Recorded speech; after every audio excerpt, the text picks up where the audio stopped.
বিসমিল্লাহির রহমানির রহিম। পরিবেশনায় ও পরিচালনায় দিক দিগন্ত। আমাদের আদি পিতা হযরত আদম আলাইহিস সালাম, মা হাওয়া আলাইহিস সালাম দুইজনই সীমা লঙ্ঘন করে গাছটার কাছে গিয়েছিল। ওটা একটা বর্ডার।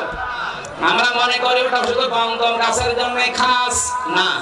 যারা এখানে তাফসীর বোঝেন তাদেরকে বলছি বাড়ি যে পড়বেন, অকুলনা ইয়া আদামুসকুন আনতা ওয়া যাওজুকাল জান্নাহ ওয়া কুলা মিনহা রাগাদান হাইসু শি'তুমা। রব্বুল আলামিন বলেন, আদম, যে মেয়েটাকে বিয়ে করলে একে নিয়ে এবার বাবার বাড়ি চলে যাও। আদমের বাড়ি মানে জান্নাত। আদমের বাড়ি কোনটা বলেন বলেন? আর আমাদের বাবার বাড়ি, উনি যেহেতু আমাদের আদি পিতা বাবা, এই জন্য আমাদের বাবার বাড়ি জান্নাত। এখান থেকে মাসলা বের হয়, বিয়ে করে বউ নিয়ে আপনাকে বাবার বাড়ি যাওয়া লাগবে। তো কত মানুষকে আমরা দেখি বিয়ে করে আর নিজে ঘর জামাই থেকে যায়। এটা ইতো বগুড়ায় ঘর জামাই আছেন? হাত তোলেন তো দেখি ঘর জামাই। না নেই, এখানে নেই, আলহামদুলিল্লাহ। এই জেলা তো ভদ্র জেলা, এখানে ঘর জামাই থেকে মরবে? বিয়ে করার পরে বিয়ের যে সিস্টেম গুলো শোনেন, এখানে যেহেতু গ্রাম অঞ্চলের জন্য বলছি, এদেশে বহু জায়গায় আমরা দেখি অনেকে বিয়ে করার সময় বরযাত্রী নিয়ে যায় মেয়ের বাড়িতে। এটা কিন্তু হিন্দুদের কালচার। গায়ে হলুদ দেওয়া, বরযাত্রী যাওয়া কাদের কালচার? আরো জোরে বলেন। মুসলমানদের কালচার হচ্ছে ওলিমা করা। কি করা? ওলিমার খবর নেই। 200 জন 250 জন নিয়ে উনি যাচ্ছে মেয়ের বাড়িতে বরযাত্রী নিয়ে।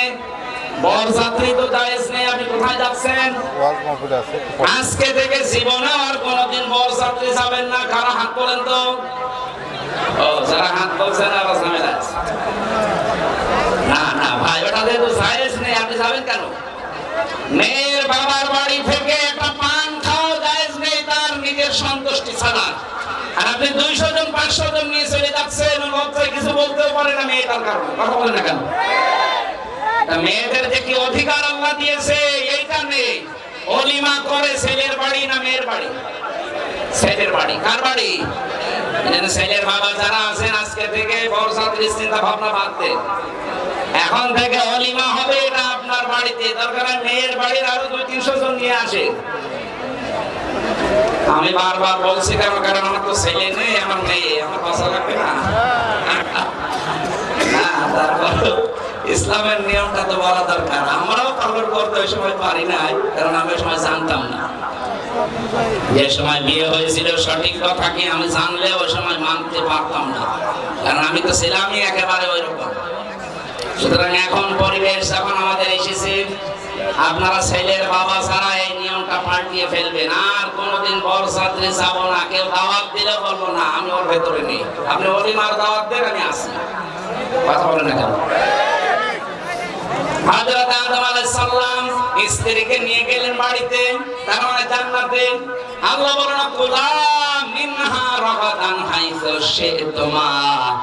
সাবধান, নিজে যা খাবে স্ত্রীকে কিন্তু ওই মানের খাবার খাওয়াবে। আল্লাহ কিন্তু আনতা ওয়া কুলা দেয়নি। যারা কোরআন পড়তে পারে, তাফসীর বোঝে, মেয়েদের প্রতি আল্লাহ দেখেন কেমন টান দিয়েছেন। আল্লাহ বলেন, হে পৃথিবীর মেয়েরা, স্বামীর বাড়িতে গিয়ে স্বামী মরণের খাওয়া খাবে আর তোমাকে হালকা দেবে তা না। আমি এটা জায়েজই করি নাই। সে প্রথম তোমার আদি পিতাকে আদেশ দিয়েছি, বউ বাড়ি নিয়ে যে নিজে সেই মানের খাবার খাবে, ওই মানের খাবার বউকে খাওয়ানো লাগবে।